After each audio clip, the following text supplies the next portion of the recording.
Hello everyone. In this video, I'll be translating and summarizing the latest Urdu broadcast by Sabir Shakir to make it accessible for our English-speaking audience. Let's go through the key developments and insights in Sabir Shakir's words. At this moment, the most important news is that Iran has been attacked, and the attack has been carried out by Israel. It is a very severe and dangerous attack, and I want to share some updates about it with you. The situation is quite grave, and it is especially important because this has happened right next door to Pakistan. First, India attacked Pakistan, and now Israel has attacked Iran. This is a highly alarming situation. Let me give you some of the latest information. In this attack, Iran's nuclear program, its nuclear installations and its military and nuclear targets were struck. The commander-in-chief of Iran's Islamic Revolutionary Guard Corps, Hossein Salami, has been killed in this attack. There were earlier reports that even the Chief of Army Staff of Iran may have been targeted and killed, but now it has been officially confirmed by Iran that IRGC commander Hossein Salami has been martyred in the Israeli attack. However, the army chief is safe and is currently present in the War Operations Room, monitoring and leading the situation and preparing for a counterattack. This is an extraordinary incident. Let me take you back to what happened just before this. On June 12th yesterday, the International Atomic Energy Agency passed a resolution against Iran. In response, Iran had announced that it would open a new uranium enrichment facility at a secure location. The IAEA, which monitors and regulates nuclear activity globally, approved a resolution backed by the United States and European countries stating that Iran is not fulfilling its obligations regarding nuclear non-proliferation. The resolution was submitted by Britain, France, Germany and the United States and was approved by the IAEA's 35-member Board of Governors with 19 votes in favour, 3 against, 11 abstentions and 2 members not voting. Only 24 hours later, Israel attacked Iran. This has derailed any diplomatic talks that were ongoing between Iran and the United States. It appears that these negotiations have failed. Let me explain the resolution to make the situation a bit clearer. The resolution passed on Thursday stated that Iran had violated its nuclear non-proliferation commitments to the international community and the IAEA. According to information held by the IAEA, the US and Israel, Iran currently has enough enriched uranium to potentially build 9 nuclear bombs. The resolution text stated that since 2019, Iran has not fully and promptly cooperated with the IAEA regarding several undeclared nuclear activities at secret sites. Thus, Iran has failed to meet its responsibilities under the IAEA's Safeguards Agreement. The resolution also expressed deep concern over Iran's enriched uranium stockpile, which could be used for nuclear weapons. Israeli Prime Minister Benjamin Netanyahu, in a video message, announced that under Operation Rising Line, Israel has attacked Iran's military facilities.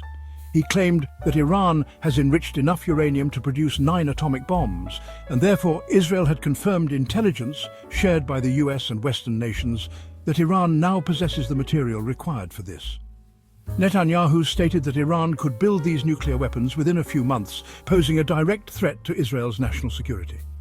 He added that Operation Rising Line will continue until all such threats are eliminated, reiterating that Israel has made it clear that Iran will not be allowed to develop nuclear weapons under any circumstances. This effectively means, in simple terms, that according to Israel and the US, Iran now has both the capability and the material to become a nuclear power and produce 9 atomic bombs. However, it's not yet clear if the exact locations where this material is stored were the ones attacked.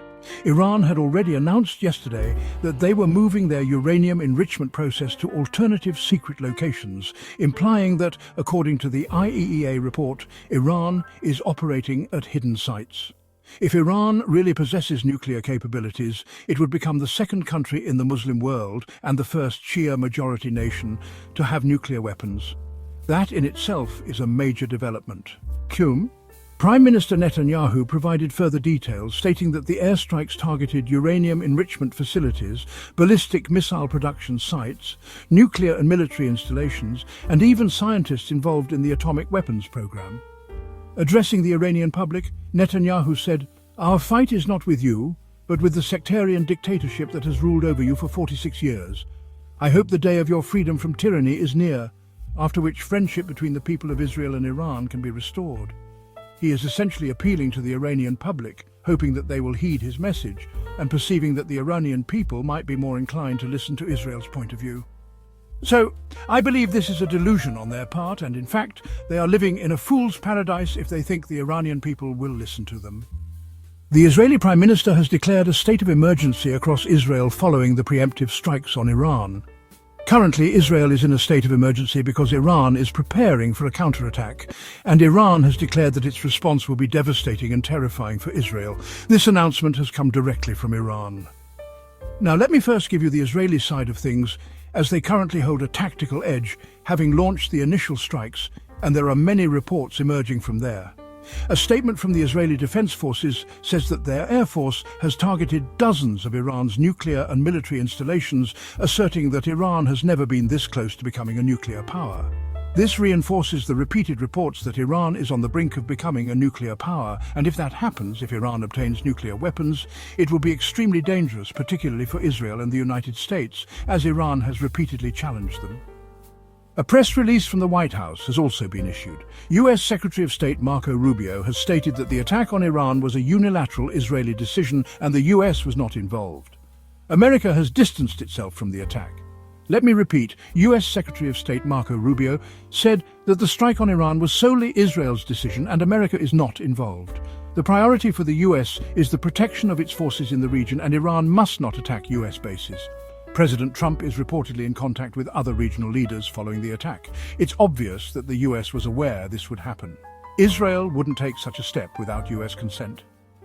Iran had stated just a day earlier that if it were attacked, it would target United States military bases in the region. That is likely why the United States felt the need to clarify its stance, stating this was Israel's action, not ours. Iran and Israel can fight each other, but Iran must not target United States facilities. The statement makes clear that America's priority is the safety of its military personnel in the region. In other words, if Iran retaliates against United States assets due to Israeli strikes, the United States will take action. They are emphasizing again and again, Iran must not attack United States bases. President Trump is reportedly in contact with Saudi Arabia, the United Arab Emirates, and other neighboring countries, including Pakistan. Now let's turn to Pakistan. According to foreign media reports, during this time of extreme tension in the Middle East, Field Marshal General Asim Munir's presence in the United States has raised speculation. According to a report by the foreign publication Muslim Mirror, General Asim Munir's invitation to military events in the United States amid growing tensions with Iran is highly significant. Due to the long shared border, Iran and Pakistan have several mutual interests, but Pakistan still relies heavily on the United States, especially for financial aid. The Trump administration is actively helping Pakistan secure loans from international financial institutions. These facts suggest that Pakistan was likely aware of the operation against Iran. It may not have been formally informed by Israel, but given the importance of the region and China's influence, it is almost certain China had intelligence on this and may have taken Pakistan into confidence. Thus, even if Israel didn't inform Pakistan directly, it's entirely possible that they gave a heads up, saying something like, "This is between us and Iran. We won't touch you. If you hear explosions nearby, it's us." That's according to foreign media reports, which notably do not include Pakistan's official stance, a statement which should be released. Now, moving on to the latest developments from Iran's side, Iran has officially confirmed that its IRGC commander-in-chief has been killed. Following the Israeli airstrikes, explosions were heard across various parts of Iran, including Tehran.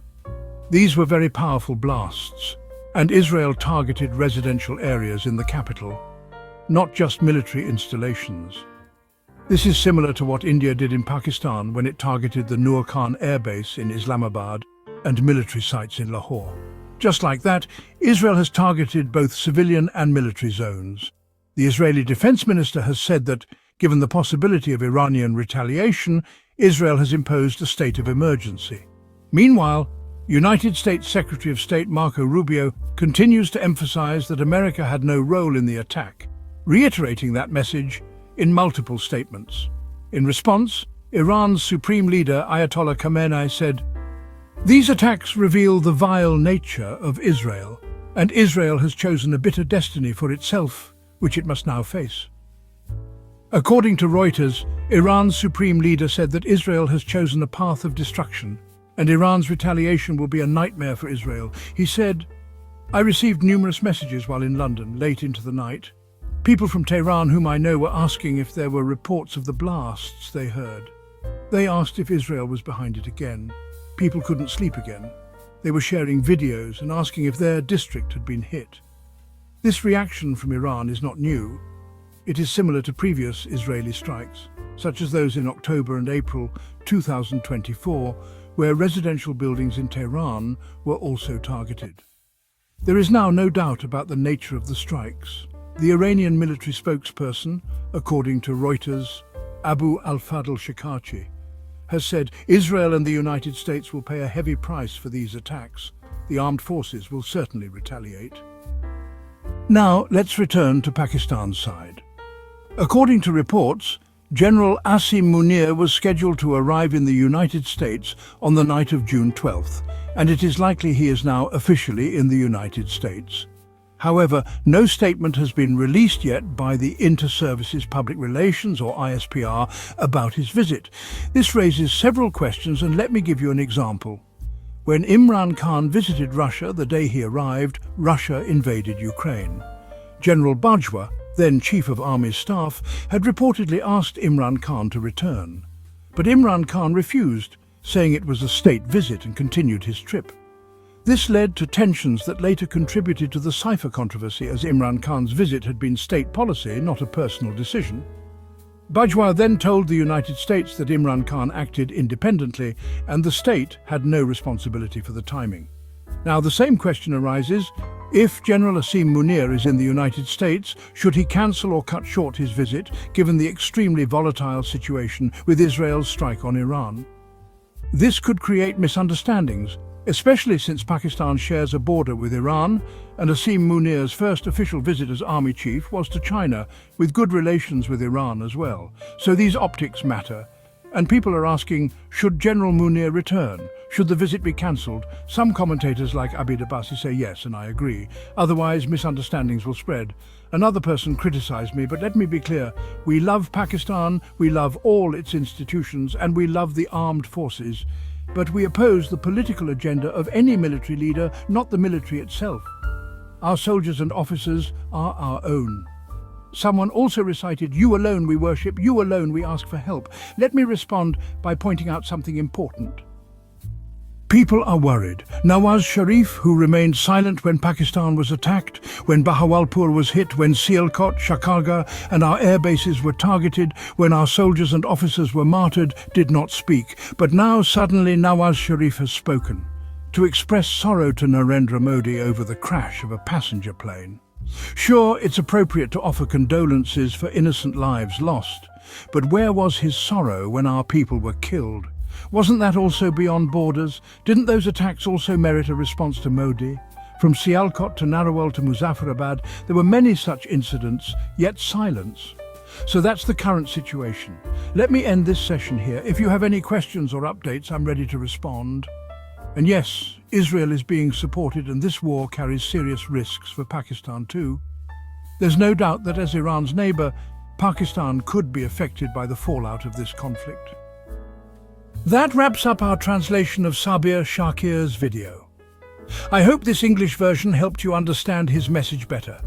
Please like, share and subscribe to Awami Lens to help our community grow. Don't forget to leave a comment below and let me know what you thought of this effort.